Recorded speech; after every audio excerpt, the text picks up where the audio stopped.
Hello everyone. Frankly speaking, I don't have anything in my mind right now, but I just feel like talking. I feel like sharing. Sometimes life is hard, things are not easy. All we have to do is make things easy. But इसको आसान बनाएं कैसे? जो भी इस वक्त हो रहा है, चाहे आपको समझ में आ रहा है या नहीं आ रहा है, इस वक्त कोई चीज़ आपको लॉजिकल लग रही है, नहीं लग रही है, सेंस बना रही है, नहीं बना रही है, just go through that one day at a time करके, डे टू डे बिजनेस करके बस निकलें इस चीज़ से। टनल के एंड में रोशनी हमेशा होती है। जब तक हम पहुंचते हैं तब तक या तो हम इतना ज़्यादा थक चुके होते हैं कि वो हमें रोशनी नज़र नहीं आती, या हम बीच में ही वापसी का रास्ता ले लेते हैं क्योंकि हमें आगे कुछ नहीं दिख रहा होता है। पहले से ही हर चीज़ पता चल जाए तो life would be very smooth, but फिर बोर्डम का भी हम शिकार होंगे अगर हमें पहले से ही पता है। जैसे हमें वीकली स्केड्यूल मिल जाता है तो वी आर लाइक अच्छा यार ट्यूसडे और थर्सडे ये बोरिंग सी मीटिंग है, Friday would be half day and Saturday Sunday off है, तो चलो ठीक है फ्राइडे तक निकाल लो, फिर Saturday Sunday we would enjoy. So पहले से पता चल जाए चीज़ों को और हम उसके अकॉर्डिंग अगर प्लान कर भी लें तो उसमें बोर्डम ज़्यादा हो जाता है। बट अभी अगर कुछ नहीं भी समझ में आ रहा है और हम इतना एडवेंचरस भी नहीं है and we don't want any kind of surprise और शॉक्ड इन आवर वे, तब भी लाइफ तो गुजारनी है। तो अगर हमें गुजारना है, जीना है, एंजॉय करना है, नहीं एंजॉय करना है, बस अपना वक्त काटना है, तो उसमें जो भी हो रहा है, जैसे भी आप कर सकते हो, पॉसिबल हो, try to be positive, try to think कि आज नहीं तो कल सब चीज़ें बेहतर होंगी। ऑप्टिमिस्टिक होना ज़रूरी है। पॉजिटिविटी आपकी लाइफ में कुछ लाए ना लाए, सैनिटी तो बरकरार रखती है, कम से कम कामनेस ज़रूर पैदा करती है। नेगेटिव होके ओवर थिंकिंग करके जब तक वो मौका आएगा, हुआ नहीं हुआ, सोचते रहे फेल हो जाएंगे फेल हो जाएंगे फेल हो जाएंगे, और फेल नहीं भी हुए और प्रोमोटेड पास हो गए, लेकिन जो वो पूरा प्रोसेस था उसमें जो इतनी बेचैनी थी कि वो पास होने की कोई खुशी ही हमें महसूस नहीं हुई। और इसी को अगर हम रिवर्स कर दें सिचुएशन को, कि पूरा टाइम ये सोचते रहे पास होंगे पास होंगे पास होंगे, ज़रूर पास होंगे, और फेल भी हो गए, तब भी दिमाग शॉक ज़रूर होगा, but within some times we would realise कि अच्छा ओके तो अब क्या करें, सोच लगा तो यही था कि पास हो जाएंगे, बट अब नहीं हुए तो अब इसका सोल्यूशन क्या है। सो पॉजिटिव माइंड ना सोल्यूशन की तरफ जाता है, वो सोल्यूशन ओरिएंटेड होता है। लेकिन नेगेटिव माइंड जो होता है ना, वो सोल्यूशन तो बहुत दूर की बात है, वो 1 से 10 चीज़, 10 से 20 चीज़ों में नुक्स निकालने का माहिर होता है। और ऐसा नहीं है कि आज आप बैठ के पॉजिटिव हो गए और कल नेगेटिव हो गए और परसों पॉजिटिव हो गए। No, it doesn't work in this way. आप एक ही दिन में 36 दफ़ा पॉजिटिव बात करोगे तो 2 नेगेटिव भी आएंगी। बैलेंस हमें करना होता है, हमें कोशिश करना होता है कि हम पॉजिटिविटी की तरफ ज़्यादा टिल्ट करें।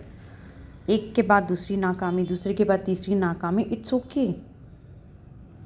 मे बी ना रोज़ 7 से 8 दफ़ा आपके साथ बुरी हुई हैं चीज़ें और आप पे ये इम्पैक्ट आ गया है कि अब आपके साथ सब कुछ बुरा ही होगा, तो आप दिमाग में वही लेके चलोगे, एक्शन भी वही होंगे, फीलिंग भी वही होंगी, तो रिज़ल्ट भी वही होगा।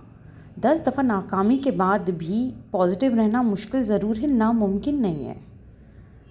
मैंने अपनी पुरानी वीडियो में भी ये बात की है कि positivity is a choice, and if you make that choice, make sure you stand by that choice. So अगर मैं आज पॉजिटिविटी को अपनी लाइफ में चुनती हूँ एंड आई फील कि आगे जाके सब अच्छा होगा, तो फिर मुझे उसके लिए पॉजिटिव रहना भी पड़ेगा। पॉजिटिव रहने के लिए क्या करना ज़रूरी है? I would read something, I would watch some videos, I would talk to people जो मुझे इंस्पायर कर सके, जिनकी स्ट्रगलिंग जर्नी में जो पॉजिटिव रहे, जिनका आउटकम बहुत ब्यूटीफुल निकल कर आया। हम सब अपनी लाइफ में स्ट्रगलिंग पीरियड पर हैं और life is the name of struggle. आपकी ज़िंदगी में अगर स्ट्रगल नहीं है, सो ट्रस्ट मी, हम यहाँ क्या करने आए? It is a test. आप किसी भी मज़हब से ताल्लुक़ रखते हो, I do not care seriously, as long as we have kindness and empathy towards each other, we are not disrespectful to each other. It is very important कि हम डेली बेसिस पे, चाहे हमारा दिल है या नहीं, हम पॉजिटिविटी को चुनें, हम खुद से पॉजिटिव बोलें। हमें नहीं नज़र आ रहा, हमें नहीं समझ आ रहा, बट स्टिल हम ये बिलीव करें, ये अंदर से ज़रूर आता है, लेकिन इम्पॉर्टेंट है, बहुत इम्पॉर्टेंट है कि हम सीखें। नहीं आते कोई चीज़ तो हम सीखते हैं ना। If someone ask you to make the best biryani in town and you say I don't know how to even boil a rice, तो आप क्या करोगे? आप उसको कहोगे अच्छा ठीक है तुम्हें नहीं आता, अब तो तुमसे हो ही नहीं सकता? नहीं, आप उसको कहेंगे चलो सही है, चावल तो उबालो, फिर फर्दर स्टेप पे जाएंगे। सेम, आज आपको बिरयानी पकाने ना आए, इट्स ओके, 1000 वीडियोज़ अवेलेबल हैं जो आपको बता सकती हैं, 1000 वेज़ अवेलेबल हैं जो आपको सिखाया जा सकता है। तो पॉजिटिविटी को भी सीखना ज़रूरी है। Do talk to yourself talk is the best therapy, best technique. खुद से बात करें, पॉजिटिव बात करें, अपनी खूबियों पे ज़्यादा तवज्जो दें, खामियों को थोड़ा सा नीचे रखें। हर इंसान में 2 किस्म की भेड़िए मौजूद है, एक नेकी का और एक बदी का। पूछा गया जी कौन सा भेड़िया निकल कर आता है? जिसको आप ज़्यादा खिलाते हो। सो वक्तन फ़वक्तन नेगेटिव होना, नेगेटिविटी आ जाना, किसी के साथ बात करके भी अच्छा ना लगना, इट्स नॉर्मल। लेकिन पॉजिटिविटी को चुनना, उसके ऊपर काम करना, अपने दिमाग में उसको फीड करना और अपने ब्रेन को हेल्दी फूड प्रोवाइड करना, रिच फूड प्रोवाइड करना। तो पॉजिटिविटी में बहुत फाइबर है, बहुत रिचनेस है, बहुत प्रोटीन है। तो जब हम ब्रेन फूड की बात करते हैं, सो हमें अपने ब्रेन को पॉजिटिविटी देने की ज़रूरत है। तो बस ये आज रैंडम सा टॉपिक है, कोई स्पेसिफिक नहीं। इवन आई डिडंट नो कि मैं क्या बात करने वाली हूँ। जो मेरे दिल में आया मैंने बोल दिया। So that is all. I hope सबकी लाइफ में जो भी स्ट्रगल्स हैं वो दूर हो, और हम सबकी ज़िंदगी में जो भी हम चाहते हैं, जिस चीज़ के लिए भी हम तगोदो कर रहे हैं, उसमें हमें इंशाल्लाह ज़रूर कामयाबी मिले। So see you next time. Thank you so much.